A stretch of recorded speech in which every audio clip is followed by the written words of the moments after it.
उसमें कुछ सांप जैसा सिंबल बनाया था, ऐसा ही था ना, आया ना? तो अभी वैसे ही करते हैं। So this is the meaning symbol of integration. और इंटीग्रेशन का मतलब क्या बताया था? सम, या उसी को क्या बोलते थे? समेशन, या उसी को बोलते थे एडिशन। ठीक है, तो बेसिक इंट्रोडक्शन कर दिया था, अभी डायरेक्ट प्रॉपर्टी से स्टार्ट करना है, सही है बच्चे? बोलो बोलो बोलो। हाँ, अब ध्यान से सुनना। इंटीग्रेशन का मतलब होता था समेशन, मतलब एडिशन, और वो एडिशन कंटिन्यूअस फंक्शन के लिए किया जाता था। मतलब इंटीग्रेशन जो यूज किया जाता है किसके लिए? For continuous function. अब ये बताओ कंटिन्यूअस फंक्शन क्या होता है? एक्सप्लेन किया था क्या लास्ट टाइम में? बोलो। Yes sir. मतलब जो ब्रेक ना हो। जैसे इस रूम का एरिया अगर निकालना है तो हमें, मैंने क्या सिखाया था कि अगर पूरे रूम का एरिया निकालना है तो क्या करेंगे? छोटा सा एरिया लेंगे, और अगर उसको इंटीग्रेट कर देंगे तो क्या निकल जाएगा? पूरा एरिया। सिमिलरली अगर ये कोई वायर है जिसके पास कुछ ना कुछ लेंथ है, और वो कुछ ना कुछ लेंथ एल है, सपोज एल है, अगर इस छोटे का वैल्यू, पूरे ये लेंथ का छोटा वैल्यू अगर डीएल ले लेते हैं, पूरा अगर एल लेंथ है तो बताया था ना छोटे को डीएल बोलते हैं, यस और नो? छोटा को डीएल बोलते हैं, बताया था कि नहीं? बताया था। डी, जहां डी लग जाता है इसका मतलब बहुत ही स्मॉल वैल्यू को रिप्रेजेंट करता है। सो वो जो डीएल यहाँ पे था, इसका मतलब इसी को वो डेल्टा मतलब चेंज होता था, कुछ भी मत कर हर्ष। डेल्टा मतलब चेंज होता था, वो चेंज जब बहुत स्मॉल हो जाता था तब क्या लिखते थे? डीएल लिखते थे। सो अगर इसका पूरा लेंथ एल है, अगर इसका पूरा लेंथ एल है, और पूरे लेंथ में बहुत ही छोटा सा लेंथ डीएल ले लिया, अगर बहुत छोटा सा लेंथ अगर डीएल ले लिया, उसको जब इंटीग्रेट करेंगे तो पूरा लेंथ निकल जाएगा एल। किसी को यहां तक डाउट है बच्चे? No sir. हाँ, अब देखते हैं कि एग्जैक्टली काम कैसे करता है। इंटीग्रेशन का जो समेशन मतलब था, ठीक है। अब सपोज आवाज इको कर रहा है क्या? Yes sir. फिर से वो लड़का दिख रहा है क्या? यस सर, देवेंद्र नाम से। देवेंद्र नाम से? देवेंद्र नाम से कौन है बच्चे? नहीं है कोई? ठीक है चलो। अरे यार ये बहुत टेंशन है। वैसे भी जूम ऐप को हम बच्चे, हाँ अच्छा म्यूट कर दिया, कोई बात नहीं। ये लगता है कि सब्र की सीमा को ना क्रॉस कर रहा है। चलेगा, कोई बात नहीं, करने देते हैं। अभी वैसे भी जूम चेंज करने वाले हैं और इसीलिए इस पर ध्यान नहीं गया था अपना। चलो अभी ध्यान से सुनना। सपोज कोई फ्री स्पेस है, मतलब खाली जगह है, और इंटीग्रेशन का मतलब होता है सम, मतलब बनाना, ऐड करना। अब सोचो जैसे मैं तोड़ने का एग्जांपल दिया था कि तिरुपति प्लाजा में एसओएस का शॉप है, और अगर उसको तोड़ने जब जाता है कोई तो उसको पता रहना चाहिए कि किसको तोड़ना है, मतलब किसके रेस्पेक्ट में तोड़ना है। ऐसा नहीं कि पूरे तिरुपति प्लाजा को तोड़ के आ जाएगा। वैसे ही सपोज कि एक खाली प्लॉट, मैंने बहुत बड़ा सा खाली प्लॉट उसको दिखाया किसी एक कंस्ट्रक्टर को, एक बहुत ही बड़ा खाली प्लॉट दिखाया और उसको बोला कि तू इस खाली प्लॉट में, मेरा भी एक प्लॉट है, उसमें कुछ मेरा घर बनाना है। तो जो बिल्डर जाएगा वो ऐसा नहीं करेगा कि पूरे जाके खाली प्लॉट पे पूरा बिल्डिंग बना देगा। ऐसा करेगा क्या बच्चे? No sir. नहीं, ऐसा नहीं करेगा। क्यों? क्योंकि लोग मारने लगेंगे उसको। अगर ऐसा किया तो लोग बहुत मारेंगे। सो जब हमें किसी चीजों को एडिशन करना रहता है ना, एक सेकंड रुको बच्चे, एक काम करो। अभी भी वो बच्चा है क्या? हर्ष देख तो, किस नाम से अभी है?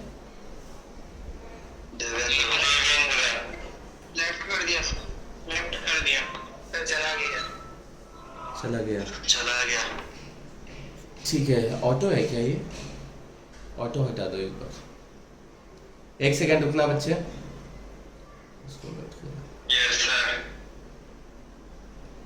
ठीक है, सो इस पे की मीटिंग सेटिंग करो, लॉक मीटिंग करो, वेटिंग रूम दिखाना।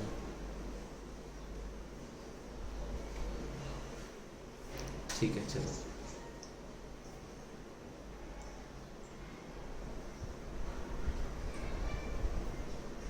हो गया। ठीक है, सो चलो बच्चे स्टार्ट करते हैं अभी।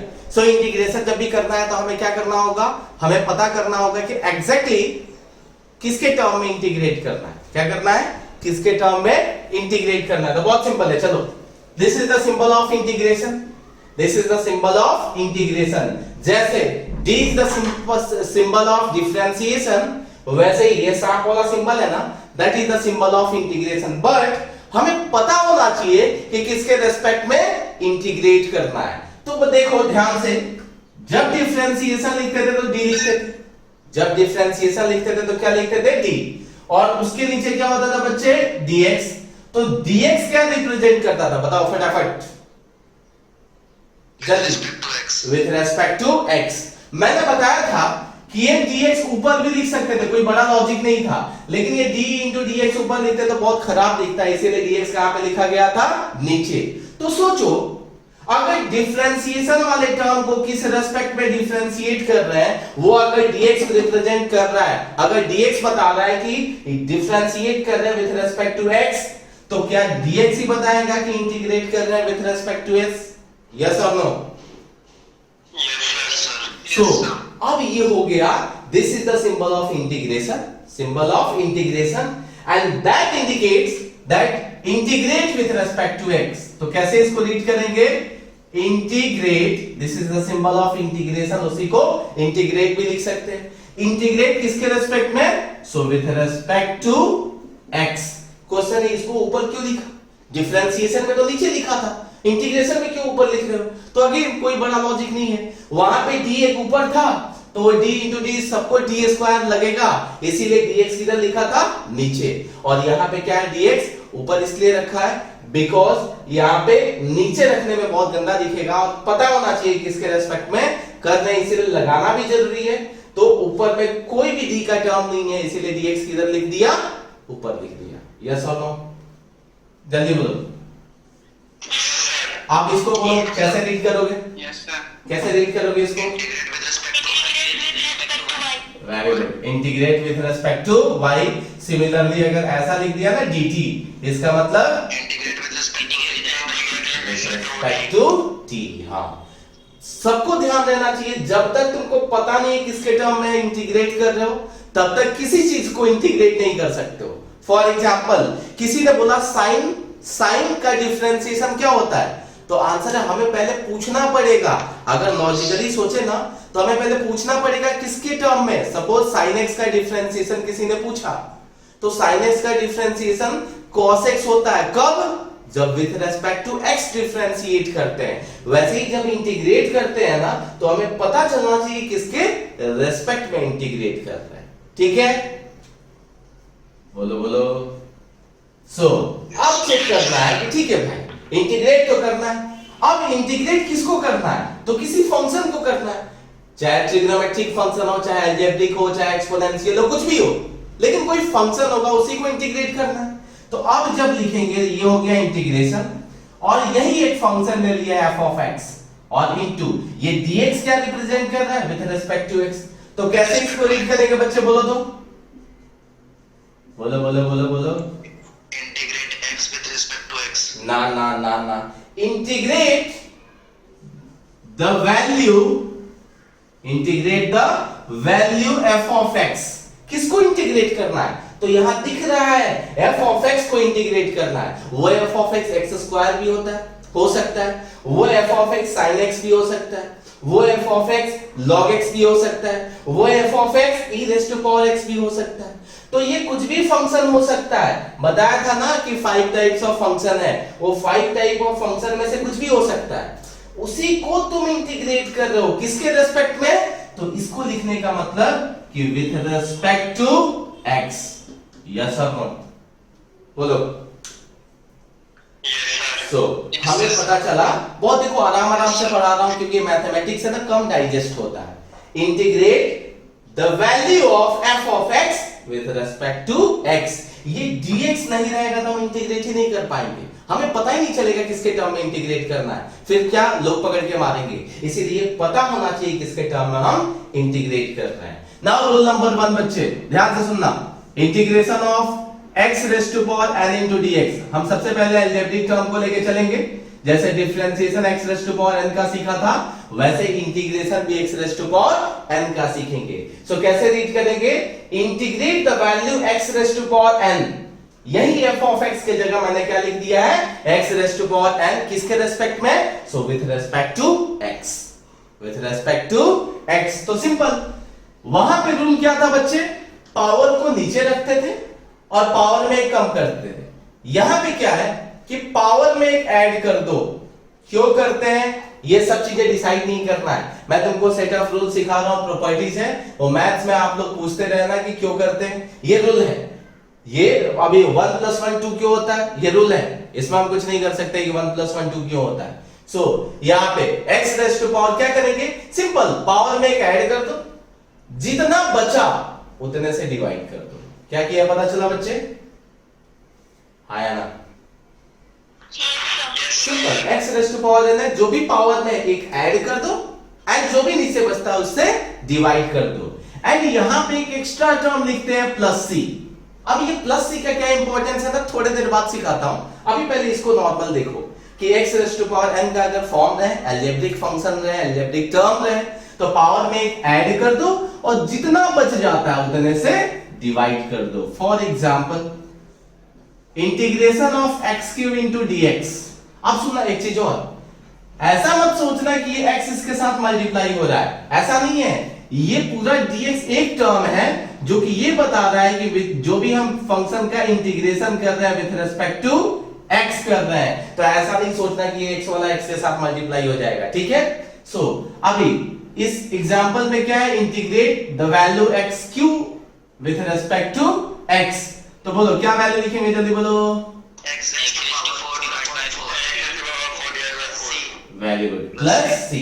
अब मैथ्स वाले लोग प्लस सी लिखते हैं, फिजिक्स में भी क्या इंपॉर्टेंस है थोड़ा देर के बाद तो पता चल जाएगा, ये पहला रूल। सिमिलरली अगर integration of 1/x raise to power 4 into dx होता तो क्या करते बच्चे, बोलो। X raised to power 3.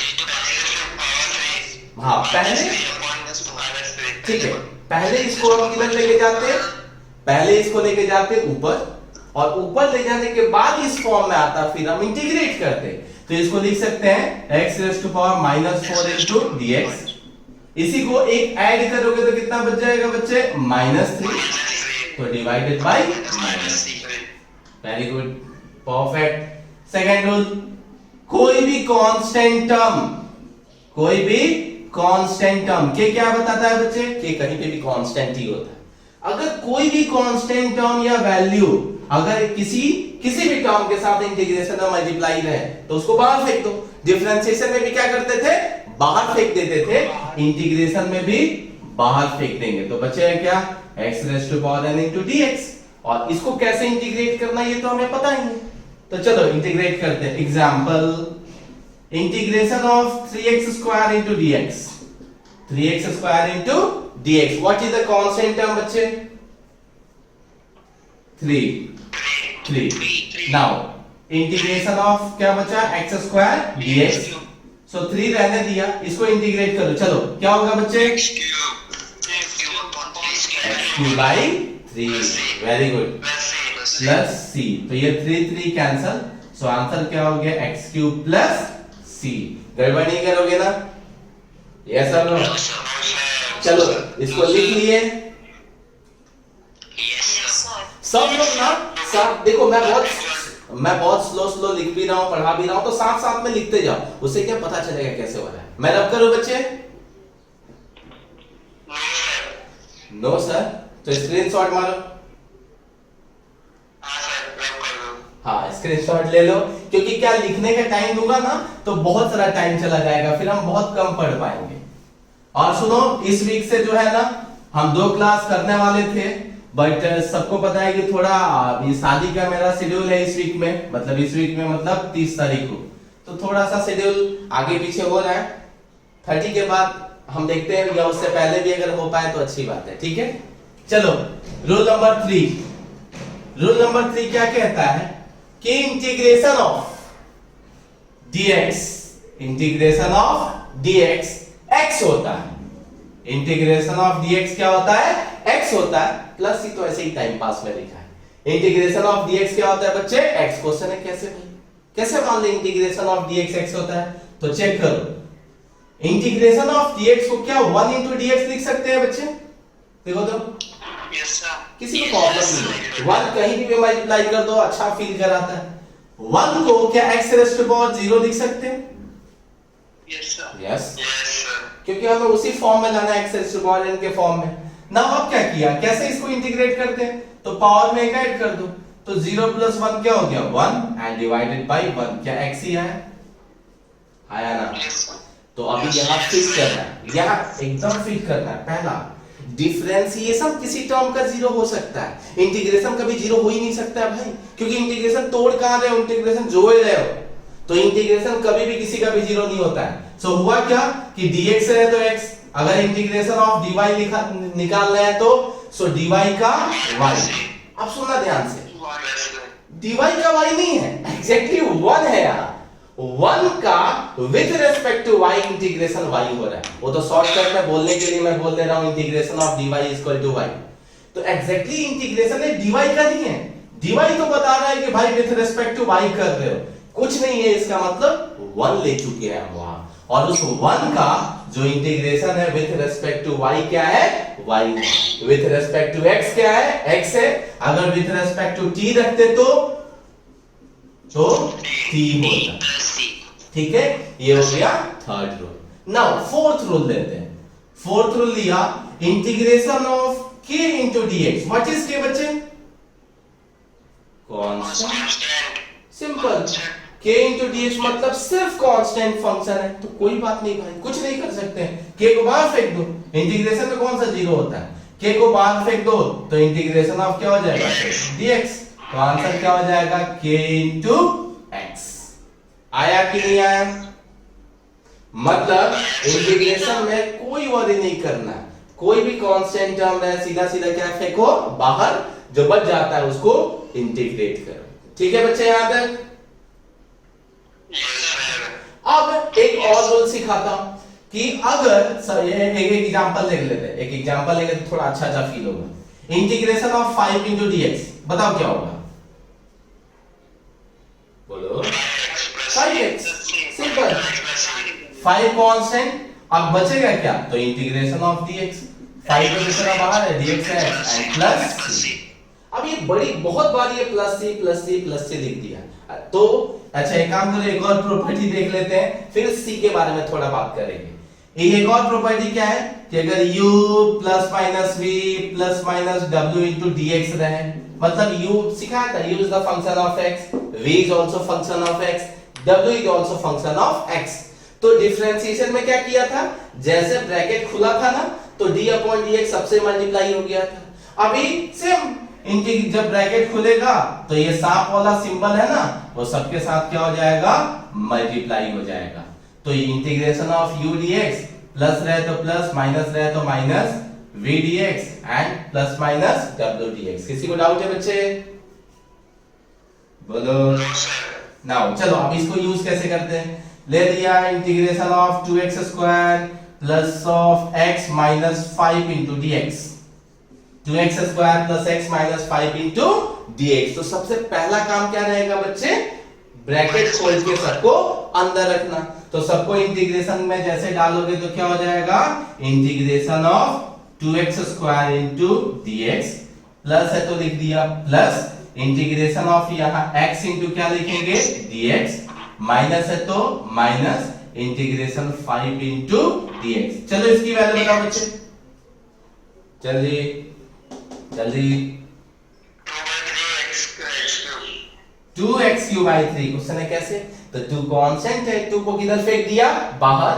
x का पावर 2 है, सो पावर में एक ऐड किया और जो बचा उसे क्या किया? डिवाइड किया।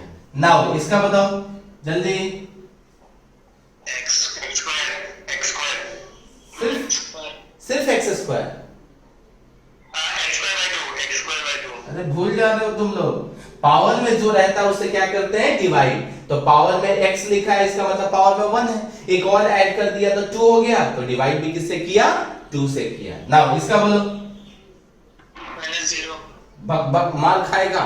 इंटीग्रेट कर रहे हैं, इंटीग्रेशन में कभी जीरो नहीं होता है। 5x भूलो मत। 5 बाहर हो गया, बचा क्या, इंटीग्रेशन ऑफ dx। और इंटीग्रेशन ऑफ dx क्या होगा, x चेक करो ना। इंटीग्रेशन ऑफ dx क्या होगा, x होगा। यस और नो बच्चे?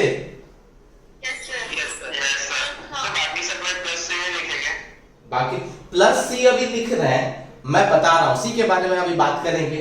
बाकी सी को छोड़ के बाकी चीजें समझ में आई? यस और नो? देख लो, किसी को भी डाउट नहीं होना चाहिए, इसीलिए एक बार देख लो अच्छे से। अब आते हैं थोड़ा सी पे। Very good. अभी सी को बोलते हैं बच्चे arbitrary constant. Arbitrary constant. Question इसका लॉजिक क्या है, मतलब सी लगाते क्यों है भाई? डिफरेंशिएशन में तो सी जैसा कोई टर्म नहीं था, फिर यहां भी क्यों आ गया सी? तो क्या आया, ध्यान से सुनना।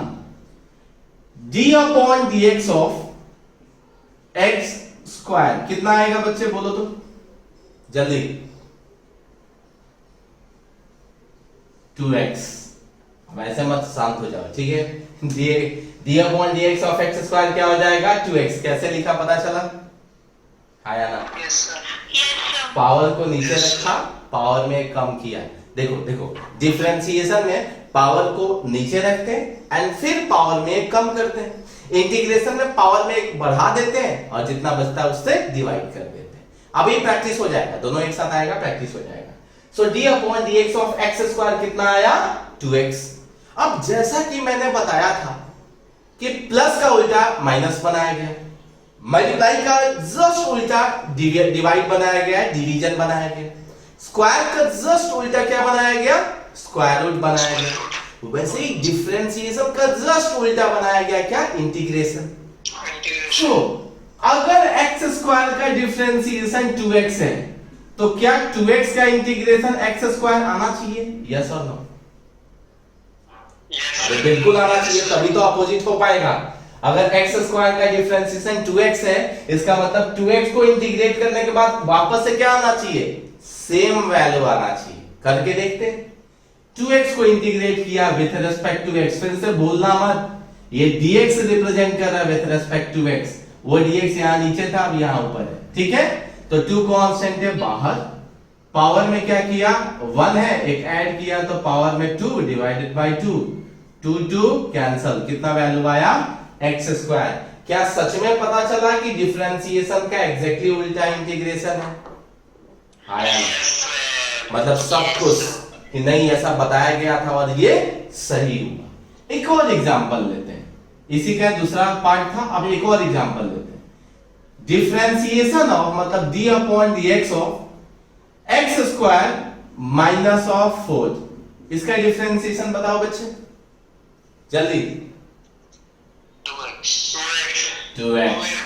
क्यों? क्योंकि 4 कांस्टेंट है और कांस्टेंट का डिफरेंशिएशन क्या होता है, 0। Very good. अब क्या इसको इंटीग्रेट करने के बाद वापस से सेम टर्म आना चाहिए कि नहीं आना चाहिए? आना चाहिए। करके देखते हैं। इंटीग्रेशन ऑफ 2x इंटू क्या लिख दिया, dx। 2 कांस्टेंट हो गया बाहर, बचा क्या, x का इंटीग्रेशन क्या हो गया, एक्स स्क्वायर बाय 2, 2 कैंसल, क्या हमें मिला, एक्स स्क्वायर माइनस 4। लेकिन मिलना क्या चाहिए था, मिलना क्या चाहिए था, एक्स स्क्वायर माइनस 4, लेकिन मिला क्या, एक्स स्क्वायर। इसका मतलब दो चीजें था, या तो जो बनाए हैं इंटीग्रेशन वो एक्सेप्ट कर ले कि डिफरेंशिएशन का एग्जैक्ट उल्टा इंटीग्रेशन नहीं होता है, और नहीं तो कुछ ऐसा करके बताएं कि इसको हम कुछ भी करके माइनस एक्स स्क्वायर माइनस 4 ला सकते हैं। देखो अब ध्यान से सुनना, डिफरेंशिएशन की गड़बड़ी ये थी कि वो कांस्टेंट टर्म को हटा ही देता है, कांस्टेंट टर्म को हटा ही देता है। अब जब इंटीग्रेट करते हैं किसी भी वैल्यू का, किसी भी फंक्शन का, तो सोचो ये x² - 4 था, तो वहां पे 2x कर दिया।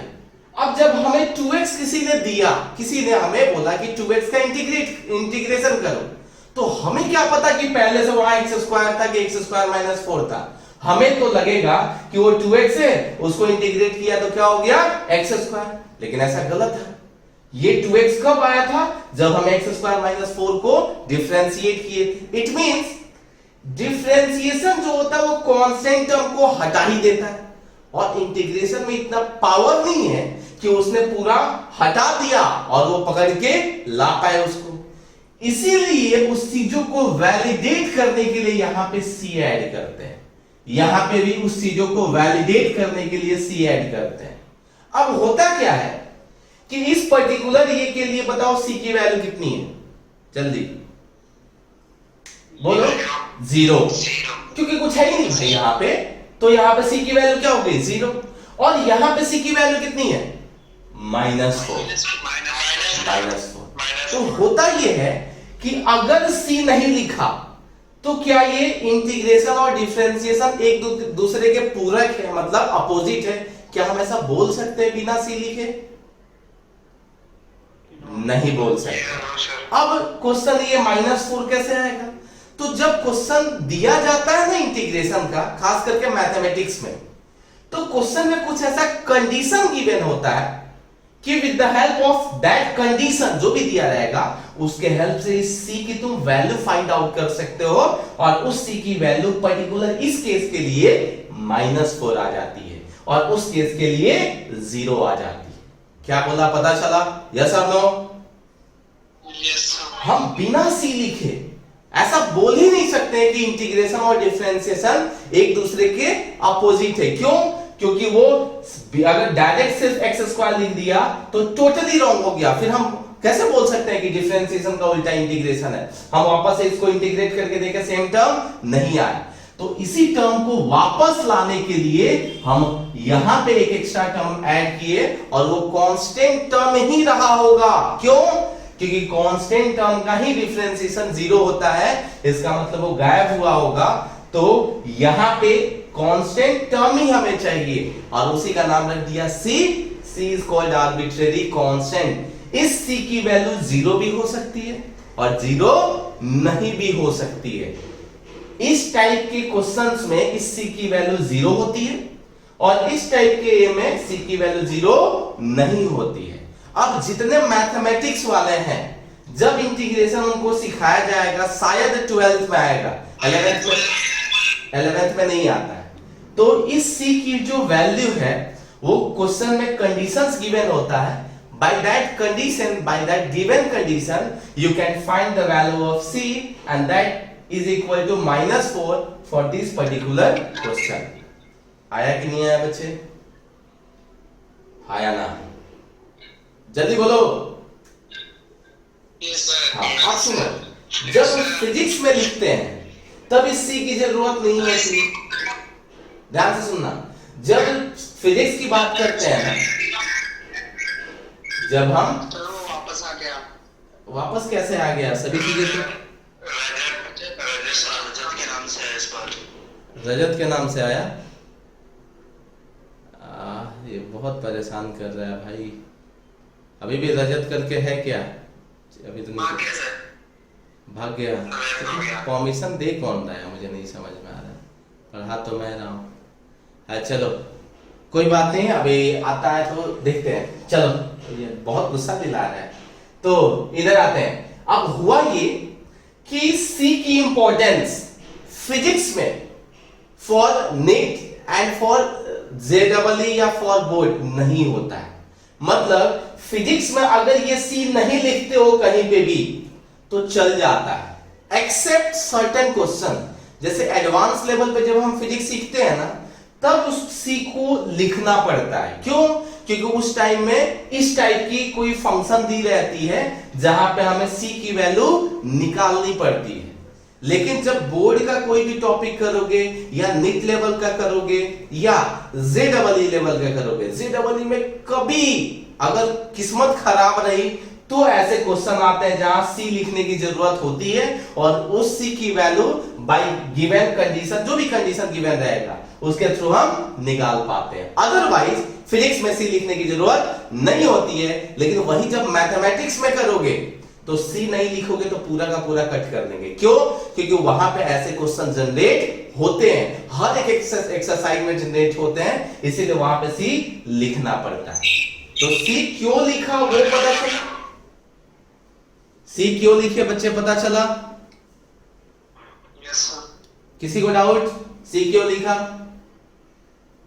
No sir. सी इसलिए लिखा क्योंकि इंटीग्रेशन और डिफरेंशिएशन को बैलेंस रखना था, बताना था कि एक दूसरे का क्या है, वो अपोजिट टर्म है, एक दूसरे का अपोजिट टर्म है, इसीलिए हमने सी का यूज किया यहां पे, इसीलिए सी का यूज किया।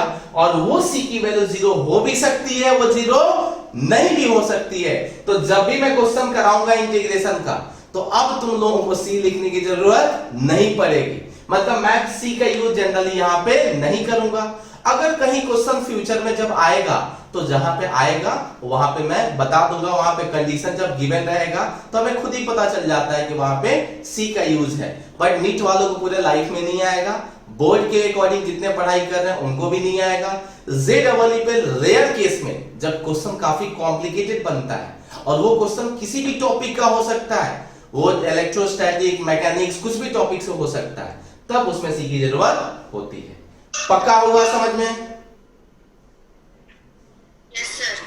सो सी के बारे में सबको पता चल गया कि सी एक आर्बिट्रेरी कांस्टेंट है, इंटीग्रेशन और डिफरेंशिएशन दोनों एक दूसरे के अपोजिट है, ये बैलेंस रहे, इसी के लिए हमने सी यूज किया। तो यहां पे हम सी यूज नहीं भी करते तो भी टेंशन वाली बात इसलिए नहीं थी कि फिजिक्स में यूज नहीं करते, बट लीगली सी होता है, लीगली सी होता है। ठीक है बच्चे? अरे ऐसा ना हो, जल्दी बोलो। सो हमने यहाँ इंटीग्रेशन समेशन का देख लिया, मतलब एडिशन का भी देख लिया और सब्ट्रैक्शन का भी देख लिया, हाँ या ना? अब एक है मल्टीप्लिकेशन का और डिवीजन का। मल्टीप्लिकेशन डिवीजन का फिजिक्स में यूज ही नहीं होता है, इसीलिए मैं सिखाता ही नहीं, ठीक है? तो मल्टीप्लिकेशन डिवीजन का नहीं देखेंगे अभी। फटाफट बच्चे रिकनेक्ट करो आप लोग जल्दी। मल्टीप्लिकेशन और डिवीजन के जो इंटीग्रेशन है ना वो फिजिक्स में यूज नहीं होंगे, इसीलिए मैं सिखा नहीं रहा हूं क्योंकि वो थोड़े कॉम्प्लिकेटेड है, इसीलिए मैं यूज नहीं कर रहा हूं। चलो अब ये अलजेब्रिक टर्म का हो गया ऑलरेडी, अब बाकी टर्म के देखते हैं कि कैसे करना है। तो चेक करो इंटीग्रेशन, 3 इंटीग्रेशन हम यहां देखेंगे ट्रिग्नोमेट्रिक फंक्शंस के। ट्रिग्नोमेट्रिक फंक्शन टोटल कितने होते थे बच्चे? 6, sine cos tan sec cot ऐसा होता है। अब चेक करो साइन का डिफरेंशिएशन क्या होता था?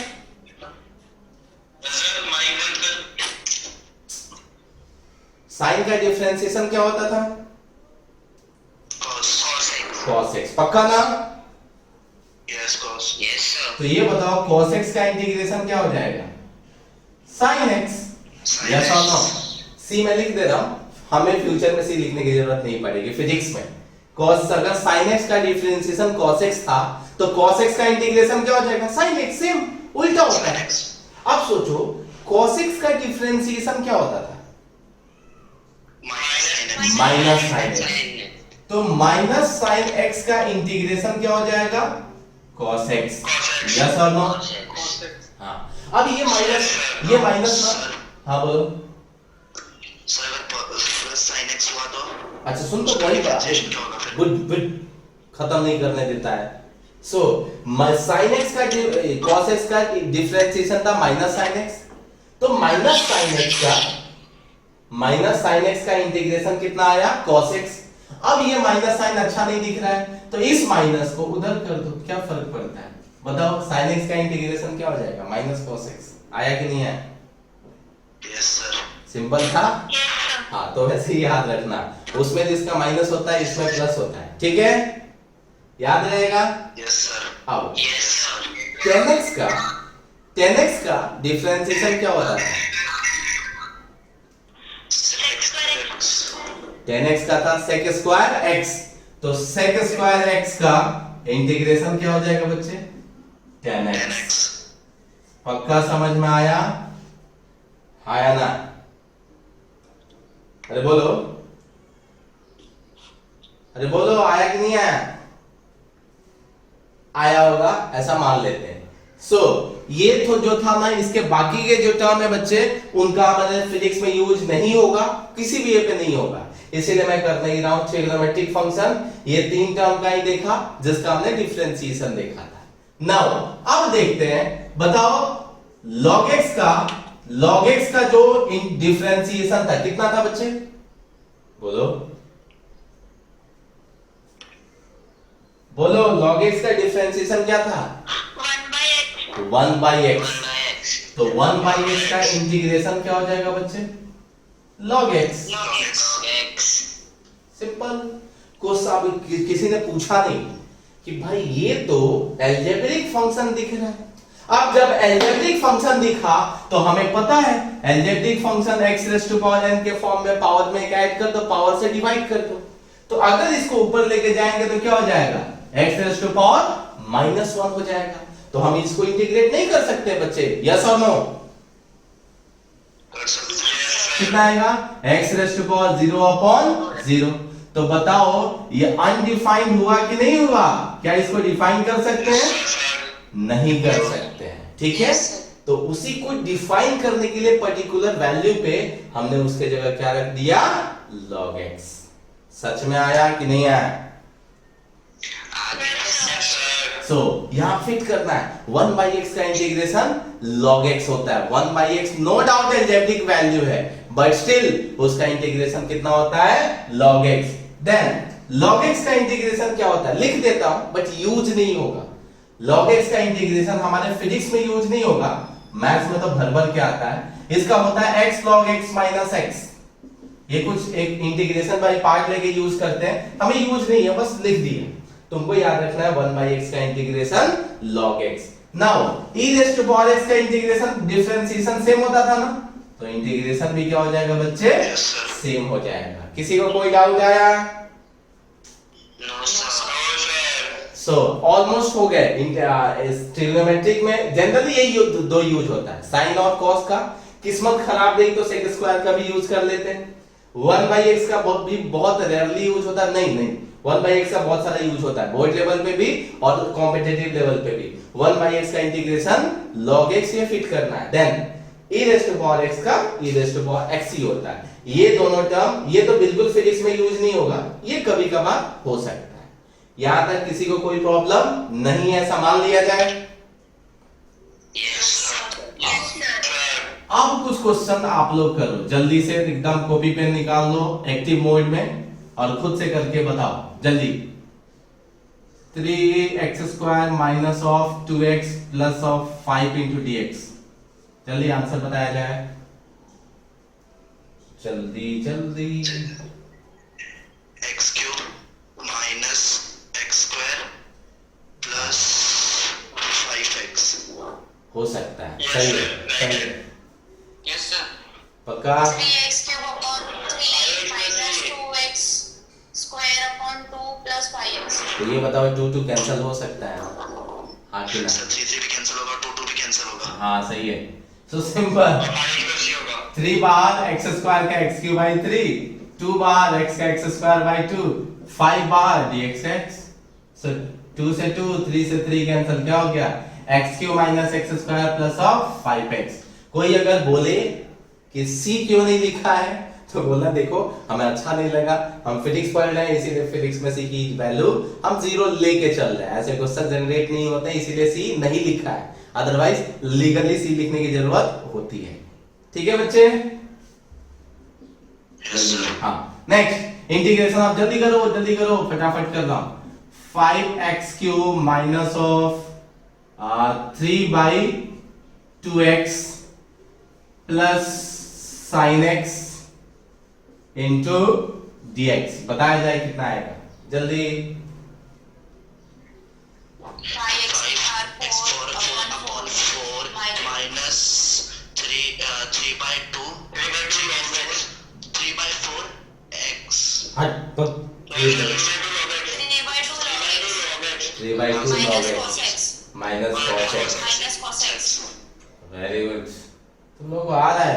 बाकी लोग किधर है जो आवाज नहीं दे रहे हैं? देवकी किधर है? Devaki yes sir. आंसर देती है कि नहीं देती है? सिर्फ यस सर बोलती है। सर सेकंड सॉल्व कर रही हूँ। अच्छा, अभी तक कर ही रही है। कोई बात नहीं, थोड़ा स्पीड बढ़ाने की जरूरत है। ठीक है, ये हो गया आंसर। कैसे पता चला? 5 कांस्टेंट है बाहर, x की वह पावर में ऐड कर दिया तो x raise to power 4 divide by 4 -3/2 is the constant term. बचा क्या? 1/x। याद रखना 1/x है तो log x होता है, माइनस प्लस sin x का माइनस cos x होता है, इसीलिए यहाँ पे माइनस डाल दिया। एनी डाउट बच्चे? No sir. Very good. Next one, एक लास्ट कोई एग्जांपल और उसके बाद और कुछ सिखाता हूं जो और इंटरेस्टिंग है और मजा आएगा। ठीक है, सो हाँ ठीक है। 3 cos x minus 1/2x plus 1/x³ और कुछ दे दे क्या? And plus e raise to power नहीं, प्लस नहीं, माइनस ले लेते हैं, -2x e raise to power x into dx। ध्यान से देखना, सब जगह मैं dx लिख रहा हूं। ये dx कंपलसरी है लिखना। dx क्या रिप्रेजेंट कर रहा है बच्चे? बोलो। With respect to x। हाँ, इसका मतलब हम पूरे वैल्यू को इंटीग्रेट कर रहे हैं with respect to x। Answer बताया जाए। 3 sin x 3 sin x minus 2 upon -2। अरे सब एक साथ बोलोगे कैसे काम चलेगा? हाँ ठीक है, कोई बात नहीं, चलेगा। अच्छा चलो टैली करते हैं आंसर, फिर अपना अपना नाम बता देना, मैं खुश हो जाऊंगा। Yes sir. 3 cos का sin x minus 1/2 constant and 1/x का log x, ये ऊपर लेके जाएंगे तो कितना हो जाएगा? x रेज़ टू पावर -3, एक ऐड करेंगे तो -2 upon -2 -2 e raise to power. -2 ex। किसका किसका आया था नाम बोलो? -2 कैंसिल होगा। भग -2 अलग है, वो -2 अलग है, क्या कर रहा है? Sorry sir. ये -2 इसके साथ है, वो उसके साथ है। सो कितने लोग आए थे बच्चे? नाम बताओ तो अपना। प्रयास, अभिजीत और चैत्रा, विकास और शुभ और आवेश और श्वेत। और ये किधर है? सत्यजीत किधर है अपना? नहीं है, कोई बात नहीं। और बाकी लोगों का? ध्रुति किधर है? नहीं है। अनुष्का किधर है? अनुष्का, अभिजीत, अनुष्का किधर है? सर बोला ना मैंने। बोला तुमने, ठीक है, अच्छी बात है बच्ची। चलो आगे कंटिन्यू किया जाए बच्चे। Yes sir. हाँ, सो अब और थोड़ा सा इंटरेस्टिंग बनाते हैं, और ध्यान से सुनना। अभी देखो सिंपल कि log x का जब डिफरेंशिएशन किया था ना बच्चे, तो कितना लिख दिया था? बोलो बोलो बोलो बोलो 1/x। लेकिन जब देखो, जब log x का इंटीग्रेशन करने का ना, तो क्या फालतू सा टर्म मैंने लिखा, x into log x minus x। मतलब कितना फालतू वाला टर्म आया। पता है डिफरेंशिएशन बहुत इजी होता है, मतलब डिफरेंशिएशन सभी टर्म्स का पॉसिबल होता है। इंटीग्रेशन जब होता है ना, तो सभी का पॉसिबल नहीं हो पाता है। मतलब इंटीग्रेशन सबको, सारे फंक्शन का, सारे वैल्यू का कर पाना बहुत ही टिपिकल काम होता है। अभी जैसे कुछ एग्जांपल मैं कराऊंगा तो पता चलेगा। ठीक है, ध्यान से देखो, कुछ चीजें लेके मैं आगे बढ़ रहा हूं। नोट करके, एकदम नोट करके अच्छे से देखते हैं। नोट, इफ, याद करो ये एक बड़ा सा टर्म लिखा था कि if the function is trigonometric comma logarithmic. हाँ अच्छा, लॉगरिथमिक की यहां जरूरत ही नहीं पड़ेगी। ट्रिगोनोमेट्रिक कॉमा एक्सपोनेंशियल, लॉग वाले की हमें जरूरत नहीं पड़ती है, यहाँ पे तो बहुत वरी करने की नीड नहीं है। If the function is trigonometric, exponential and its coefficient is linear, उनका कोएफिशिएंट क्या है? लीनियर है, then after integrating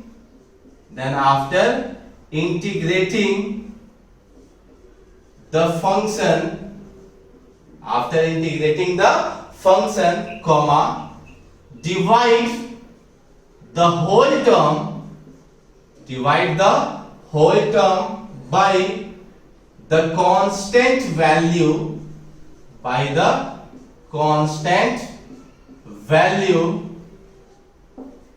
which is multiplied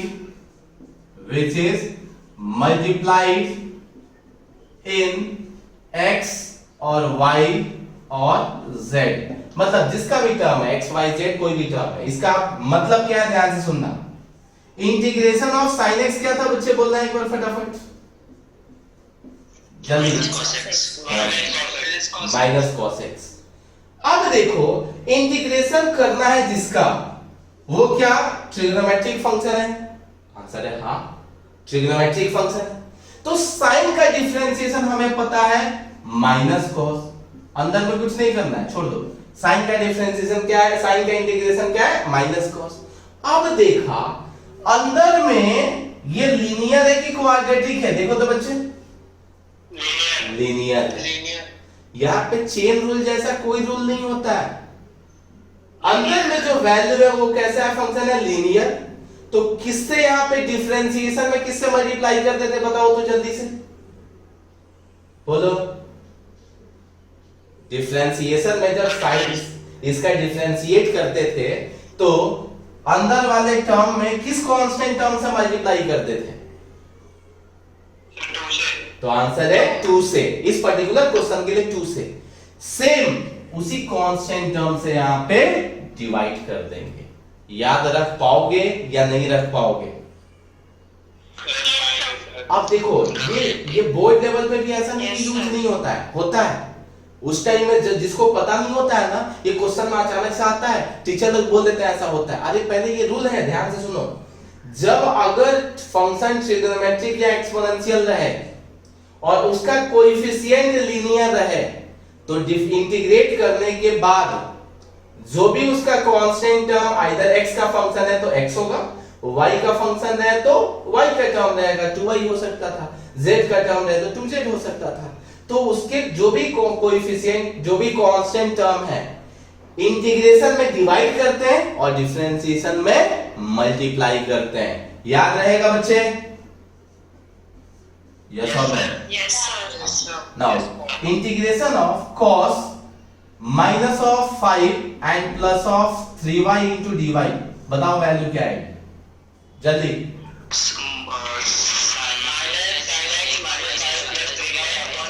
मार खाओगे, माइनस साइन क्यों, माइनस साइन क्यों? cos का इंटीग्रेशन प्लस साइन होता है ना।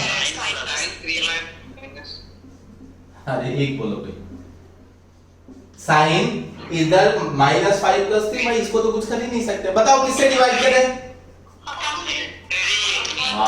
अपॉन 3, यही शॉर्टकट था और ये बहुत जगह यूज होगा, मतलब भर भर के यूज होगा फिजिक्स में। अब e⁻⁻ -x + 1 है, अब बताओ इसका इंटीग्रेशन क्या होगा?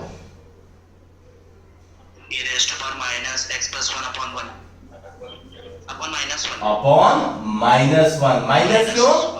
क्योंकि x किसके साथ मल्टीप्लाइड है, -1 से। -1. सबको समझ में आया?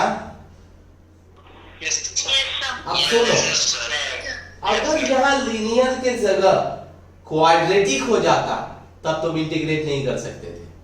अगर यहाँ लीनियर के जगह क्वाड्रेटिक हो गया ना तब जैसे डिफरेंशिएशन में क्या था, कोई टेंशन नहीं, कुछ भी रहे चेन रूल लगाते जाओ, पहले इसको करो फिर उसको करो फिर उसके अंदर वाले को करो।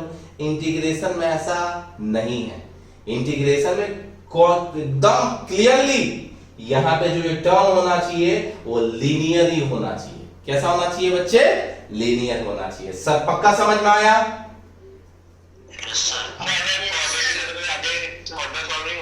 फिर से बोलो, फिर से। नहीं होता। हाँ, क्वाड्रेटिक होगा तो सॉल्व नहीं होता, उसके लिए अलग से रूल्स आते, बहुत ही कॉम्प्लिकेटेड पोर्शन में चला जाएगा और वो तुमको मैथ्स में सीखना है, वो फिजिक्स में नहीं सीखना है, ठीक है। वैसे जो है बहुत ही कॉम्प्लिकेटेड वे में चले जाते हैं, उसके लिए अलग अलग एजम्पशंस लेके फिर उसको सॉल्व करना पड़ता है, तो वैसे कभी भी हमें आएंगे नहीं। दूसरा, ये पहला नोट का फर्स्ट पॉइंट हुआ, ये नोट का फर्स्ट पॉइंट। नोट का सेकंड पॉइंट क्या है, ध्यान से सुनना, वो यूज होगा। अभी देख कितने टाइप के फंक्शन थे, 5। अलजेब्रिक का तुमको आता है, अलजेब्रिक फंक्शन का इंटीग्रेशन कैसा भी रहे तुमको आता है, x raise to power n के फॉर्म में पावर में एक ऐड कर दो और जो बचता है उससे डिवाइड कर दो। बाकी के 4 बचे। लॉगरिथमिक कोई भी फंक्शन फिजिक्स में यूज नहीं होगा क्योंकि उसका इंटीग्रेशन बहुत ही लंबा होता है और ऐसा कोई भी टर्म फिजिक्स वाले यूज नहीं करेंगे किसी भी लेवल पे। तो एक्सपोनेंट तुमको ये आता है, अलजेब्रिक वाला आता है, बचा क्या, लॉगरिथमिक वाला टर्म तुमको कभी भी यूज नहीं होगा। एक्सपोनेंशियल वाला टर्म तुमको यूज होगा, एक्सपोनेंशियल वाला टर्म यूज होगा और वो इसी फॉर्म में होगा, मतलब ये लीनियर फॉर्म में ही रहेगा। और क्या बचा, इनवर्स फंक्शन तो पूरे फिजिक्स में यूज नहीं करते, जान दो उसको, वो एडवांस लेवल पे कभी कभी जरूरत होती है तो वहां पे मैं सिखा देता हूं। तो इनवर्स वाला भी हटा दो, तो बचा क्या और, तो और बचा ट्रिग्नोमेट्रिक। अब ध्यान से सुनना, ट्रिग्नोमेट्रिक में साइन कॉस लिखा है, अच्छी बात है। पहला तो उसका बेस के बारे में बात कर लिए, बेस कैसा होना चाहिए, लीनियर। दूसरा, ये जो भी ट्रिग्नोमेट्रिक फंक्शन होना चाहिए, ये जब तक लीनियर नहीं होगा, जब तक लीनियर नहीं होगा तब तक तुम उसको इंटीग्रेट नहीं कर सकते हो। क्या बोला पता चला, for example sine square x का इंटीग्रेशन अगर तुमको बोल दे, साइन स्क्वायर एक्स का इंटीग्रेशन अगर तुमको बोल दे, तब तुम ऐसे इंटीग्रेट उसको नहीं कर सकते हो कि ऐसा पावर में एक ऐड कर दिया और पावर से डिवाइड कर दिया। वो रूल सिर्फ और सिर्फ अलजेब्रिक टर्म के लिए एप्लीकेबल है। x raise to power n का इंटीग्रेशन पावर में एक ऐड कर दो और जो बचता है उससे डिवाइड कर दो, ये सिर्फ अलजेब्रिक टर्म के लिए वैलिड है। सो इसका मतलब ये है कि if the function is trigonometric, if the function is, ऐसे क्वेश्चन यूज होंगे बोर्ड में भी, सब में यूज होंगे, if the function is trigonometric and its power is not linear, its power is not linear, then we cannot integrate it directly, we cannot integrate it directly। Question है फिर कैसे करेंगे, सो उस टाइम में कैसे करेंगे इसको, तो first convert the function into linear type, या क्या बोल सकते हैं, first convert it into linear form, convert it into linear form and then integrate it, मतलब बिना लीनियर फॉर्म में लाए तुम इंटीग्रेशन नहीं कर सकते हो। फॉर एग्जाम्पल ध्यान से देखना, एक एग्जाम्पल ले लिया, integration of sine square x. क्या ले लिया बच्चे, integration of sine square x. पता चल रहा है कि नहीं चल रहा है, फटाफट बोलना एक बार जल्दी। अब ऐसा नहीं, ऐसा कोई रूल नहीं है कि चुपचाप इसको साइन ना ऐसा कर दिया, इंटीग्रेशन साइन एक्स का होल स्क्वायर कर दिया, पावर में एक ऐड कर दिया और पावर से डिवाइड कर दिया। ऐसा सोच रहे हो तुम कि अगर पावर में इसमें एक ऐड कर दिया और पावर से डिवाइड कर दिया, ऐसा बिल्कुल नहीं है। ये पावर में एक ऐड कर दो और पावर से डिवाइड कर दो, ये सिर्फ और सिर्फ अलजेब्रिक टर्म के लिए एप्लीकेबल है, बाकी ट्रिग्नोमेट्रिक के लिए नहीं है। ट्रिग्नोमेट्रिक के लिए बताया गया है कि देखो भाई साइन का कॉस होगा, कॉस का साइन का इंटीग्रेशन माइनस कॉस होगा, कॉस का साइन होगा, टेन का सेक स्क्वायर का 10x होगा, कुछ ऐसा ये सिखाया गया है। उसी का हेल्प करके तुमको यूज करना है, बट ऐसा कुछ डायरेक्टली तुम यूज नहीं कर सकते। तो सोचो लिख ली, यहां तक समझ में आया बच्चे? यस और no? Yes sir, yes sir. तो उस टाइम में पता है क्या करना होता है? उस टाइम में तुमको यहाँ पे प्रेशर डालना होता है और तुमको याद करना होता है कि ये ट्रिग्नोमेट्रिक टर्म और ये लीनियर है कि क्वाड्रेटिक है, देखना एक बार जल्दी से। क्वाड्रेटिक, तो क्वाड्रेटिक है तो सबसे पहले किसमें कन्वर्ट करना पड़ेगा इसको? लीनियर में। तो मेरे को फॉर्मूला याद है, तुमको भी याद हो जाएगा, मैं अभी थोड़ी देर में लिख के दूंगा पूरा। एक फॉर्मूला होता है बच्चे, 2 cos 2 sin square x equal to 1 minus cos 2x। एक फॉर्मूला होता है ये ट्रिगो में, जैसे sin x equal to 1 upon cos x सीखे थे ना, जैसे sin square theta plus cos square theta equal to 1 सीखे थे, वैसे ही अभी मैं सिखाऊंगा। ये फॉर्मूला तुमको रट्टा मारना है, कोई ऑप्शन नहीं है, चाहे फिजिक्स वाले हो चाहे बायो मैथ्स बायो कोई वाले हो, आपको ये फॉर्मूला कुछ कुछ ट्रिगो के याद रखने पड़ेंगे फिजिक्स के लिए। 2 sin square x equal to 1 minus cos 2x ये होता है, मैं कुछ नहीं कर सकता हूं। इसको जैसे देखा तो क्या दिमाग में चल रहा है, ध्यान से देखो तो इस टर्म को देख के क्या तुमको पता चल रहा है? बोलो। तुमको उधर भेज देंगे। तुमको तो भेज देंगे। इसको देख के ये पता चल रहा है कि एक साइड क्वाड्रेटिक है और एक साइड लीनियर है, हाँ या ना? अरे बोलो। इसका मतलब अगर क्वाड्रेटिक में साइन स्क्वायर रहे, इसका मतलब पहले उसको क्या करना पड़ेगा? कन्वर्ट करना पड़ेगा लीनियर में। तो उस टाइम में साइन स्क्वायर एक्स का पहले ट्रिगो वाला फॉर्मूला पता नहीं होगा, तब तुम्हारा इंटीग्रेशन का कांसेप्ट धरे के धरे रह जाएगा। उस टाइम में तुमको यहां लिखना पड़ेगा पहले कि अच्छा इसकी वैल्यू होती है 1 minus cos 2x divided by 2 into dx। dx तो लिखना ही है, dx का कुछ नहीं कर सकते, ठीक है। नाउ 2 सबके डिवीजन में और 2 कांस्टेंट है, उसको बाहर फेंक दिया तो 2 क्या हो गया? बाहर। अब क्या बच्चे integration of 1 minus cos 2x into dx। अब बताओ 1/2 तो बेचारा बाहर है, अब यहां पे ब्रैकेट ले लेता हूं, ठीक है, इंटीग्रेशन को हटाना है।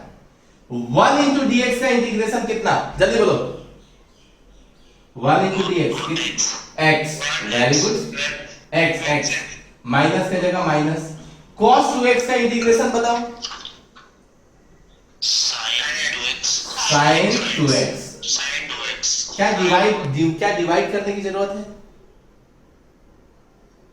क्या डिवाइड करने की जरूरत है?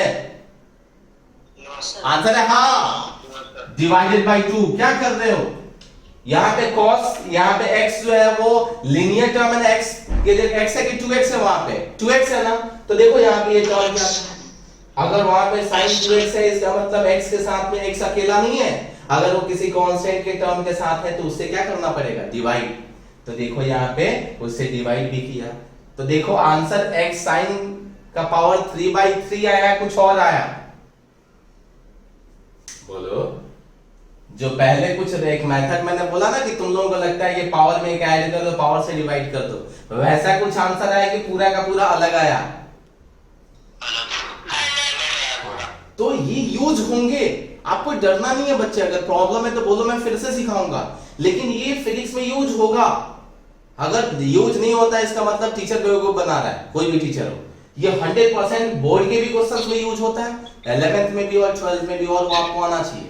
मतलब अगर ट्रिग्नोमेट्रिक फंक्शन लीनियर नहीं है, मतलब पावर में 1 नहीं है, 1 से ज्यादा है कुछ भी, तो जब तक तुम उसको लीनियर में कन्वर्ट नहीं कर पाओगे तब तक उसको इंटीग्रेट नहीं कर पाओगे।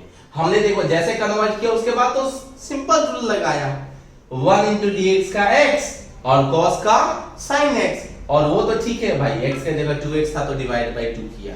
सच में पता चला ऐसा टर्म? हाँ बोलो सर, sin स्क्वायर x की जगह sin क्यूब x होता तो? हाँ, sin क्यू एक्स होता तो बच्चा एक फॉर्मूला है, sin 3a equal to 3 sin a minus 4 sin cube a होता है, तो वहां से हम चेंज कर सकते थे। इसको लिख लिए बच्चे क्या? देखो तो एक बार। Yes sir. बोलो सब लोग जल्दी। Yes sir. मैं रब करूं? Yes sir. स्क्रीनशॉट मार लो, जिसने नहीं लिखा है स्क्रीनशॉट मार लो। अबे लिख रहा था तो बोल बोल के लिख रहा था, लिखना चाहिए था ना साथ में। चलो स्क्रीनशॉट ले लो। हाँ, ले लिए ना स्क्रीनशॉट? Yes sir. अब चलो एक फॉर्मूला मैं तुमको बताऊंगा, ठीक है, लेकिन करना तुमको है। अभी फटाफट नोटबुक वगैरह निकाल लो। चलो एक फॉर्मूला मैंने यहां पे लिख दिया, 2 cos square x equal to 1 plus cos 2x, ये फॉर्मूला होता है ट्रिगो का। अब चलो integration of cos square x into dx, जल्दी वैल्यू बताओगे क्या answer? Integration of cos square x into dx बताया जाए जल्दी। Plus 1 plus cos x upon 2। सुन बोल, अकेले बोल तो तू। 1 plus cos x upon 2। 1 plus cos x upon sin। अरे भैया, इसका मैंने इंटीग्रेशन पूछा, इसका फॉर्मूला नहीं पूछा। इसका फॉर्मूला लिख दिया उस टर्म में, तुमको इसका इंटीग्रेशन बताना है और सबको इंटीग्रेशन बताना है। बोल चैतरा क्या बोल रही थी? x plus sin x upon 1/2। ऐसा? बाकी लोग बोलो। Into sin x। अच्छा ठीक है, बाकी लोगों को चांस दिया जाए। बोलो Chaitra. Sir x plus sin x upon upon upon upon upon ना upon 2। नहीं, देखो ध्यान से। सर आ गया। सबसे पहले इसको किसमें कन्वर्ट करेंगे? क्या ये लीनियर टर्म है बच्चे? क्या है? नहीं, तुरंत याद आया। अच्छा ऐसा कुछ फॉर्मूला है, लिख दिया 1 प्लस cos, अरे सॉरी सॉरी सॉरी गलती हो गया, मैंने गलत लिखा था, सॉरी। ये cos 2x था। देखो इसमें और इसमें बस इतना ही डिफरेंस होता है, साइन रहे तो बीच में माइनस होता है और यहाँ पे cos रहे तो बीच में प्लस होता है। तो 1 plus cos 2x into dx divided by 2। Sir नीचे 4 आएगा फिर। 2 नहीं नहीं बिल्कुल 4 नहीं आएगा, 2 होल का बाहर आ गया, x प्लस sin x आएगा। sin 2x डिवाइड बाई 2 आया कि नहीं आया बच्चे? हां सर आया sir. x plus sin x। अब जैसे शुभ ने पूछा या हर्ष ने पूछा, मेरे को ध्यान नहीं किसने पूछा, कि sin qx रहे तो उसका भी sin 3x का फॉर्मूला होता है 3 sin x minus 4 sin qx।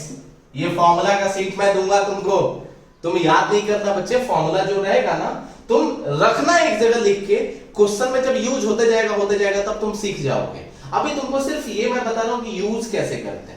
ये एक फॉर्मूला है ट्रिगो का, ठीक है, ये भी एक ट्रिगो का फॉर्मूला है, ये भी एक फॉर्मूला है। अब सपोज तुमको इंटीग्रेशन ऑफ sin qx अगर पूछ दिया कि sin qx का इंटीग्रेशन करो, तो सबसे पहले तुमको क्या करना पड़ेगा? उसको लीनियर टर्म में कन्वर्ट करना पड़ेगा। क्यों? क्योंकि ये क्यूबिक है, मतलब पावर में क्या है 3 है। तो याद है, अच्छा इससे रिलेटेड कोई फॉर्मूला क्या था क्या? तो देखा हाँ था, ये वाला फॉर्मूला था। तो देखो इससे sin qx की वैल्यू निकाल सकते हैं। कैसे? तो sin qx की जगह लिख सकते हैं बच्चे, ये इधर आएगा, इधर आएगा 1/4 3 sin x minus sin 3x लिख सकते हैं क्या बच्चे? देखो तो sin qx की जगह इतना लिख सकते हैं क्या? Yes sir. थोड़ा सा डायरेक्ट कर दिया, इसको उठा के इधर लेके आया, इसको उठा के उधर लेके गया और 4 से डिवाइड कर दिया। तो sin qx की वैल्यू आ गई 1/4। ये टर्म समझ में आया कि नहीं आया? सर कांस्टेंट तो 4 है तो 1/4 कैसे हुआ? अरे sin qx की वैल्यू निकालेंगे तो 4 डिवाइड होगा ना। हां ओके सर। अरे ऐसा मार खाएगा तुम। सो 4 डिवाइड होगा तो नीचे में जाएगा। अब देखो क्या ये लीनियर में आ गया? देखो तो क्या ये लीनियर में आ गया? Yes sir. यस तो सर। अभी इसका इंटीग्रेशन तो आता ही है ना। 1/4 कांस्टेंट है, सबके नीचे बाहर फेंक दिया। अभी 3 कांस्टेंट है, साइन का क्या हो जाएगा? Minus cos x minus cos minus sin 3x से क्या हो जाएगा? बोलो बोलो बोलो। cos 3x minus cos 3x divided by 3। Very good, ये वे होता है। सो फाइनल आंसर 1/4, ये हो गया -3 cos x और ये minus minus plus cos 3x divided by 3। पक्का समझ में आया कैसे यूज कर रहे हैं?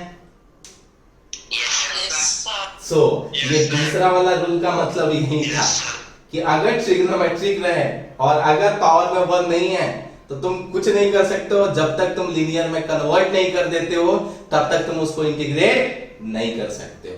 क्या बोला, पता चला? Yes sir. सो थोड़े से टिपिकल लग रहे हैं, लेकिन आज जाके जितनी बार प्रैक्टिस कर सकते हो करना। अगर ये टीचर मैथमेटिकल टूल नहीं सिखाता है फिजिक्स के स्टार्टिंग में, तो वो बस बच्चों को खुश कर रहा है, गलत बात है। फिर जब क्वेश्चन आएगा तो बच्चे नहीं कर पाएंगे। ठीक है, यही एक कॉज होता है कि बहुत सारे बच्चे 12th में हमारे यहाँ आते हैं, जो 11 में घूम चुके रहते हैं सब जगह, उनको नहीं पता चलता है। जैसे हम क्वेश्चन में करते हैं तो मैं साइन बिकॉज 2x है, जैसे इसी का इंटीग्रेशन मैं डायरेक्ट लिख देता हूं वहां, क्योंकि पता होता है सबको, अपने बच्चों को, उनको नहीं पता होता है तो प्रॉब्लम जाती है। इसीलिए आपको ट्राई करना है, नहीं आता है फिर भी ट्राई करना है, हमसे पूछना है बट सीखना है। ओके बच्चे? Yes sir. So, yes sir. अब तक के ये टिपिकल टर्म भी खत्म हो गया। अब आते हैं, मैं रब कर रहा हूं बच्चे, रब करूं क्या? Yes sir. हाँ, अब इंटीग्रेशन बच्चे ना, इंटीग्रेशन दो टाइप का होता है, ध्यान से सुनना। अब जो हमारे, अब कोई रूल नहीं है, अभी कोई रूल फुल नहीं है, अभी जो सीख चुके हैं वो सब सीख चुके हैं। अभी क्या बता रहा हूं कि इंटीग्रेशन जो बच्चे यूज करते हैं ना, ये दो टाइप से यूज करते हैं। एक होता है फाइनाइट इंटीग्रेशन, फाइनाइट इंटीग्रेशन, और दूसरा होता है इनफाइनाइट। एक काम करो, पहले वाले को इनफाइनाइट लिख देता हूं। एक हो गया इनफाइनाइट और दूसरा हो गया फाइनाइट इंटीग्रेशन। दोनों में क्या डिफरेंस है सुनो। इंटीग्रेशन, अब तक जो तुम सीख रहे थे, क्या कहीं पे भी x की वैल्यू गिवन होती थी या नहीं होती थी? जो जितना भी इंटीग्रेट किया नहीं होती थी। नहीं होती थी। तुम एक इंटीग्रेट करके छोड़ दे रहे थे, sin x का माइनस cos x, क्या तुम उसकी वैल्यू एग्जैक्ट निकाल पाए नंबर में कि उसकी वैल्यू कितनी है? यस और नो? नहीं निकाल पाए। जब अगर तुमको वैल्यू निकालने की जरूरत पड़ जाएगी, मतलब जब तुम उसकी वैल्यू निकाल दोगे कि देखो भाई इतना ही होता है, अगर 10 है तो 10 ही है, 11 नहीं होगा कभी, दैट इज कॉल्ड फाइनाइट। मतलब अगर वहां पर उसकी वैल्यू रख देंगे, अगर इंटीग्रेट करके वैल्यू रख देंगे तो उसको बोलते हैं फाइनाइट इंटीग्रेशन। और अब तक जो कर रहे थे, मतलब वैल्यू नहीं रख रहे थे, that is called infinite integration. For example देखो यहाँ पे, इसमें तो कुछ नहीं करते हैं, फाइनाइट इंटीग्रेशन को थोड़ा सा मैं डिफाइन कर लेता हूं।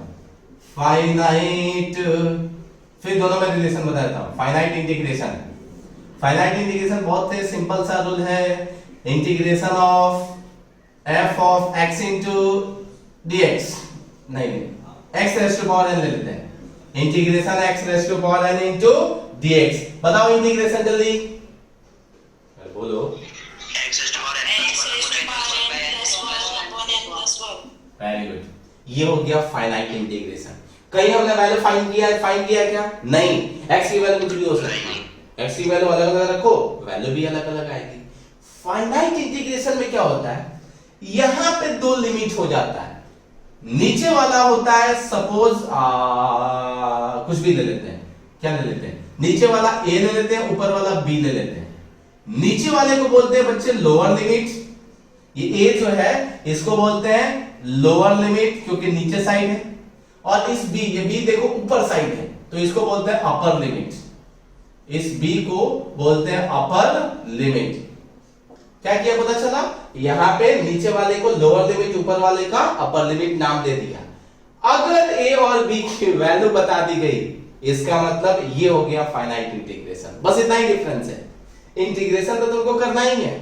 अगर उसकी वैल्यू दे दिया, मतलब x की इनिशियल वैल्यू a है और x की फाइनल वैल्यू b है। क्या बोला, पता चला? आया ना? सर एक बार रिपीट फिर से हम इंटीग्रेट कर देते हैं। ये क्या बताता है लोअर लिमिट, कि x की इनिशियल वैल्यू कितनी है, a है, और x की फाइनल वैल्यू कितनी है, b है। आया कि नहीं आया?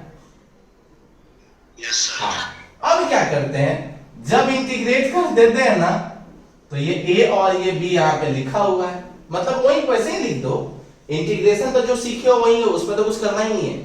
अब एक बार यहां पे x के जगह पहले अपर लिमिट रखोगे, मतलब x के जगह क्या रखोगे, अपर लिमिट माइनस x के जगह जब a रखोगे तो उसको बोलते हैं लोअर लिमिट। मतलब पहले अपर लिमिट को रखना है और फिर लोअर लिमिट को रखना है, तो एक फाइनल वैल्यू आ जाएगी।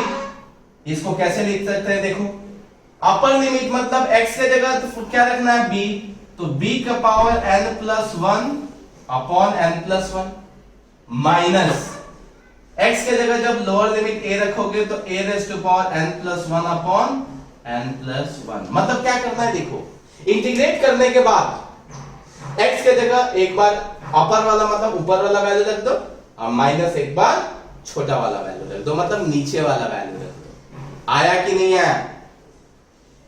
Yes sir. अबे और एग्जांपल से देखते हैं, और एग्जांपल से फील करते हैं और मजा आएगा। ठीक है, सो शायद टाइम खत्म होने वाला है। कितना टाइम बाकी? 1 मिनट। रिकनेक्ट करते हैं बच्चे। चलो 1 मिनट में क्या ये करेंगे, फटाफट रिकनेक्ट करते कि थोड़ा सा और पढ़ाई कर सक। बच्चे सभी लोग आ गए क्या? Yes sir. हाँ, सो क्या करना, सिंपल इंटीग्रेट कर देना और एक बार नीचे वाले वैल्यू को क्या बोलते हैं, लोअर लिमिट, अपर वाले को क्या बोलते हैं, अपर लिमिट। मतलब एक बार अपर लिमिट रख देना और एक बार लोअर लिमिट रख देना है। चलो एक बार प्रैक्टिस करते हैं। एक्स स्क्वायर का इंटीग्रेशन बताओ बच्चे जल्दी। x³/3। Very good. Lower limit क्या है देखो, तो देखो लोअर लिमिट क्या है 1, अपर लिमिट 2। एग्जैक्टली 1 2 पता है क्या है, x की वैल्यू है ये। x की इनिशियल वैल्यू कितनी है 1 और फाइनल वैल्यू कितनी है 2। ठीक है, बहुत सिंपल। ये 1/3 कांस्टेंट है ना, ये अच्छा नहीं दिख रहा है, बाहर फेंक दो। मतलब इसमें क्या वैल्यू रखना है, ये तो 1/3 है। अब x³ बचा। अब अपर लिमिट क्या करना है, तो अपर लिमिट में x की वैल्यू कितनी है 2, तो 2 का क्यूब माइनस लोअर लिमिट में x की वैल्यू कितनी है 1, तो 1 का क्यूब। तो आंसर कितना हो गया 1/3। ये 8 - 1 फाइनल आंसर हो गया 7/3। हमने फाइनाइट कर दिया, मतलब हमने उसको उसकी वैल्यू निकाल लिया, तो फाइनाइट इंटीग्रेशन हो गया। और ऐसे ही छोड़ दिया तो इनफाइनाइट हो गया, मतलब उसकी वैल्यू कुछ भी हो सकती है। यस और नो? किसी को डाउट हुई? बोलो। चलो एक और क्वेश्चन करते हैं। Integration of sin x into dx। x की वैल्यू जो है वो कितना ले लेते हैं, π/4 से नहीं, π/6 से π/3 ले लेते हैं। अब इसको इंटीग्रेट करना है, तो देखो ये फाइनाइट है कि इनफाइनाइट है, बोलो। इनफाइनाइट है, फाइनाइट, क्योंकि लिमिट लगा दिया ना, इसका मतलब तुमने डिफाइन कर दिया कि देखो भाई इससे बढ़ना नहीं है, इससे ज्यादा तुम बढ़ नहीं सकते हो। इसका मतलब तुमने उसको फाइनाइट कर दिया, फिक्स कर दिया। तो कैसे करेंगे sin x का, बोलो डिफरेंशिएशन इंटीग्रेशन। sin x को पहले cos x minus cos x। ठीक है, अब फाइनल वैल्यू, अब माइनस यहाँ अच्छा नहीं दिख रहा, बाहर फेंक दिया। ठीक है, चलो x की फाइनल वैल्यू कितनी है π/6। देखो x की अपर लिमिट बता रहा है, x की फाइनल वैल्यू कितनी है π/6 माइनस, ये फॉर्मूला में होता है, मैं कुछ नहीं कर सकता। सर फाइनल तो π/3 है ना। अच्छा सॉरी π/3 माइनस इनिशियल कितना है बच्चे, तो π/6। cos π/3 का मतलब 60 डिग्री होता है। cos 60 की वैल्यू कितनी होती है 1/2 माइनस cos 30 की वैल्यू कितनी होती है, ये π/6 का मतलब, पाई का मतलब 180 डिवाइड बाय 6 कितना हो जाएगा 30। कितना हो जाता है बच्चे √3/2। सो आंसर आया कि नहीं आया, देखो तो, अरे बोलो। सर एक बार वापस रिपीट करो ना ये वाला। सिंपल, अरे कुछ नहीं किया, यहां तक समझ में आया ना, sin का इंटीग्रेशन माइनस cos x। हाँ सर। अब लोअर लिमिट मतलब जैसे रख दिया, उसके बाद रूल क्या है, फाइनाइट करने के लिए एक बार अपर लिमिट रख दो माइनस उसके बाद लोअर लिमिट रख दो। तो ये माइनस मतलब अच्छा नहीं दिख रहा था, माइनस तो दो बार माइनस लिखना पड़ता है, इसीलिए बाहर कर दिया। अब माइनस का लिमिट से बेचारे क्या रिलेशन है, तो माइनस को बाहर रखा, बचा क्या cos x। x की वैल्यू ऊपर में पहले क्या है π/3, तो अपर लिमिट रखा तो x की जगह π/3 मतलब cos π/3 माइनस लोअर लिमिट कितना है π/6, तो x क्या रख दिया π/6, तो लोअर लिमिट cos π/6। बाकी उसकी वैल्यू रख दिया, cos π/3 मतलब 1/2 होता है वैल्यू, और cos पाई बाई 6 की वैल्यू √3/2 होता है। ये 10th में सिखाया गया था। इसको 60 डिग्री बोलते हैं और इसको 30 डिग्री बोलते हैं। हाँ या ना? Yes sir. आप बोलो सही से ही बताओ, किसी को कोई भी डाउट है बच्चे? No sir. No sir. सब बोलो जोर से। No sir. लिख लिए सभी? Yes sir. रब करूं? Yes sir. Shubh no sir नहीं बोला। चलो एक क्वेश्चन का आंसर बताओ जल्दी। Question integration of T square नहीं 3t square minus of 2t plus 1 into dt। Limit जो है वो 0 से लेके नहीं t इक्वल टू 1 से लेके t इक्वल टू 2 है। वैल्यू बताओगे क्या बच्चे इसका? Yes sir. चलो आंसर बताओ फटाफट, एक ही आंसर आएगा।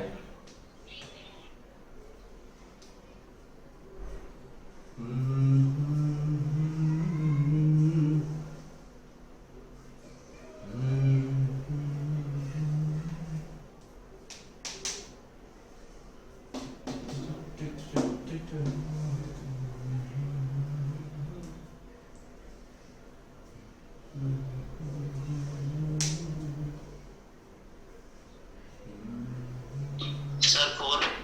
हो सकता है मुझे आंसर नहीं पता। अच्छा रुक जा, मैं देख लेता हूँ कितना आना चाहिए। 4 बोला ना? 2 दूना 4 दूना 8। हाँ सर। 8 माइनस 4 4 नहीं रे, 4 तो नहीं आना चाहिए। नहीं 4 नहीं आना चाहिए ऐसा लग रहा है। कितना है बच्ची? 4 ही आएगा और कोई बोल रहा था सर। 2। 2 और diversity. India is a country of diversity. Diversity तुम लोग दिखाओ आंसर का। गर्ल्स में कौन बोल रहा था? अरे बोलो, किधर गई सब गर्ल्स में? मुझे नहीं पता। चलो एक बार चेक करते हैं। इसका इंटीग्रेशन करेंगे तो आएगा टी क्यूब। अच्छा हाँ 4 हो सकता है, 4 हो सकता है, मुझे नहीं पता। सर 4 ही होगा। T cube minus of T square plus T. किसी को डाउट है यहाँ पे? No sir. अपर लिमिट रखे हैं तो टी के जगह क्या रखना पड़ेगा हमें? तो 2 रखना पड़ेगा। सो 2 का क्यूब माइनस 2 का square and plus 2 minus lower limit रखना पड़ेगा तो 1 का क्यूब माइनस 1 का स्क्वायर प्लस 1। सो 2 दूना 4 दूना 8 डायरेक्ट कर रहा हूं। 8 और 2 10, 10 माइनस 4 कितना हो गया? 6 माइनस 1 2 क्यों 1 का क्यूब 1 होता है, 1 का स्क्वायर 1 होता है, ये 1 कैंसिल तो 1 ही बचा ना। गड़बड़ किसे कर दी है? जैसे मैंने गड़बड़ कर दिया। Yes sir. मैंने नहीं किया ना। बोलो टी। बोलो यहाँ पे टी की वैल्यू अपर लिमिट रखा था 2 रखा। सो 2 का क्यूब माइनस 2 का स्क्वायर एंड प्लस 2 तो 2 दूना 4 दूना 8, 8 प्लस 2 10, 10 माइनस 4 कितना बचा? 6। 1 और 1 कैंसिल तो यहाँ पे एक 1 बच गया। 6 माइनस 1 5। समझ में आया कि नहीं आया? Yes sir. पक्का पता चला कैसे यूज कर रहे हैं हम? Yes sir. अब चलो रब करूं मैं बच्चे? Yes sir. Yes sir. अब सुनो फटाफट, फिजिक्स में कैसे यूज करते हैं। फिजिक्स में बहुत सारे वेज में करते हैं। अभी थर्ड चैप्टर में कैसे करेंगे देखो।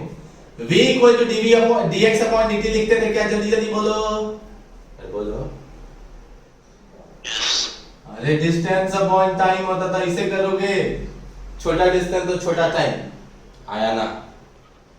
यस। मतलब ऐसा अगर गिवन है और v निकालना है तो क्या करते थे? डिफरेंशिएट बाय क्रॉस मल्टीप्लाई करो। तो ds equal to v into dt लिख सकते हैं क्या बच्चे? जल्दी बोलो। Yes sir. अब बताओ ds मतलब छोटा डिस्टेंस की बड़ा डिस्टेंस? छोटा। अब छोटे से बड़े के लिए क्या करते हैं? छोटे को बड़े करने के लिए क्या करते हैं? डिवाइड। ऐड। मतलब एडिशन मतलब इंटीग्रेशन। तो देखो इंटीग्रेशन लगा दिया। अब ds का इंटीग्रेशन कॉमन सेंस है s, तो s इक्वल टू क्या हो गया v इंटू dt। इसका मतलब अगर तुमको स्पीड वेलोसिटी पता है उसको इंटीग्रेट कर दो तो क्या निकल जाएगा, डिस्टेंस या डिस्प्लेसमेंट। क्या बोला पता चला? आया ना? कि एक बार और बोलो, अरे बोलो। Yes sir, yes sir. एक बार और repeat देखो v इक्वल टू लिखा है ds अपॉन dt, मतलब डिस्टेंस पता होता था। देखो ऐसे क्वेश्चन बच्चे कराया था मैंने, s पता होता था, अगर v निकालना है तो डिफरेंशिएट कर देते थे। अभी मैंने बाई क्रॉस कर दिया तो ds equal to v into dt। अभी हमें डिस्टेंस, बड़ा डिस्टेंस, टोटल डिस्टेंस चाहिए। टोटल को करने के लिए छोटे को बड़ी वैल्यू में करने के लिए क्या करते हैं, इंटीग्रेशन। तो दोनों साइड, अब इंटीग्रेशन एक साइड थोड़ी करोगे तो दोनों साइड करना पड़ेगा ना। तो इंटीग्रेशन का सिंबल डाल के दिया। अभी ds का इंटीग्रेशन क्या हो गया s। क्वेश्चन है dt का t क्यों नहीं लिखा, क्योंकि तुमको थोड़ी पता है कि v की वैल्यू, v कांस्टेंट है कि वेरिएबल है। हो सकता है कि v की वैल्यू t के टर्म में हो, इसीलिए s इक्वल टू क्या लिख दिया, v इंटू dt। आवड़े छे कि जावड़े छे? अरे बोलो, यस सर। आया कि नहीं आया? अब एक और एक फॉर्मूला था a equal to dv upon dt, याद आ रहा है? एक्सेलरेशन। याद आ रहा है? Yes. मतलब v दिया रहता था और a निकालना होता था, तो क्या करते थे बच्चे, डिफरेंशिएशन बाय क्रॉस मल्टीप्लाई करो। सो dv इक्वल टू क्या हो गया, a इंटू dt। अगर तुम इंटीग्रेट कर दोगे तो क्या पूरी वैल्यू नहीं आ जाएगी? आया ना? v equal to integration of a into dt। मतलब अगर डिस्टेंस दिया है, स्पीड निकालना है तो डिफरेंशिएट करो, अगर स्पीड दिया है, डिस्टेंस निकालना है तो इंटीग्रेट करो। सिमिलरली v दिया है, a निकालना है तो क्या करो, डिफरेंशिएट करो। ये कराया था मैंने। अब a दिया है और v निकालना है तो क्या करो, इंटीग्रेट। सिंपल, कुछ नहीं करना है। a की वैल्यू दी रहेगी सपोज 2t स्क्वायर माइनस 5 और बोलेगा v की वैल्यू निकालो, तो सिंपल लिख के इंटीग्रेट कर दो, खत्म। सब इंटीग्रेशन तुमको आता है। आया ना? Yes sir. हाँ, तो ऐसे क्वेश्चंस ना, मैं क्वेश्चन तो मैं रोज बोल के भेजता नहीं हूँ, अभी पक्का मैं भेजता हूँ। ठीक है? ठीक है बच्चे, आज कैसा फील हुआ? बहुत हार्ड की बहुत इजी की एवरेज? एवरेज? हार्ड। अच्छा हार्ड नहीं, गलत बात है, एवरेज। एवरेज में बोल सकते हैं। पहली बार था इसलिए एक बार। ट्रिग्नोमेट्री वाला हार्ड था। अरे ट्रिग्नोमेट्री वाला हार्ड नहीं था, ट्रिग्नोमेट्रिक वाला बस फॉर्मूला ना उसमें डाल के, लीनियर में डाल के फिर करना था। पता है, इसको एक बार फिर से कर लेना, लेक्चर ना, वीडियो लेक्चर में डाल देता हूं, तो उसको लगेगा तो फिर से देख के वापस से करना। नेक्स्ट क्लास तक किसी को हार्ड नहीं लगना चाहिए। ठीक है? लगना चाहिए कि मैथमेटिकल टूल सच में पढ़ रहे हैं और सच में हमें आ रहा है। ठीक है? Yes sir. sir. सो चलो इसी के साथ में मैं पक्का आज ये भेज